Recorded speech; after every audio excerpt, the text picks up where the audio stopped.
সময়টা ছিল করোনা কাল, যে কারণে চারিদিকে ছিল নিস্তব্ধ।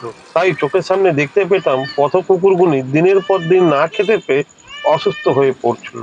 তখন আমি সিদ্ধান্ত নিই যে আমার পাড়ার যে বাচ্চাগুলি রয়েছে অন্তত তাদের একবার হলেও খেতে দেব। আর আগাগোড়াই আমি কুকুরকে যদিও বা একটু পছন্দ করতাম, বিড়াল আমি কখনোই পছন্দ করতাম না। কিন্তু এই বিড়ালটাই আমার কাছে প্রথম খাবার চেয়ে খেয়েছিল। আপনারা হয়তো বিশ্বাস করবেন না যে বিড়াল আবার খাবার চেয়ে খায়, কিন্তু হ্যাঁ, যারা অ্যানিমেল ফিডিং করে তারাই কিন্তু এদের ভাষা বুঝতে পারে। এই বিড়ালটা আজ আর আমাদের মধ্যে নেই, আর এ প্রত্যেক দিন আমার জন্য ওয়েট করতো। আর একে আমি পাঁচিলের ওপরেই খেতে দিতাম, কারণ যাতে পথ কুকুরগুলি এর খাবার না খেয়ে নিতে পারে, যে কারণে আমি ওকে পাঁচিলের ওপর দিতাম।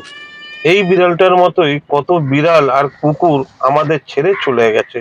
ভিডিওটা বেশ পুরনো, তাই ভাবলাম আপনাদের সঙ্গে শেয়ার করে নিই।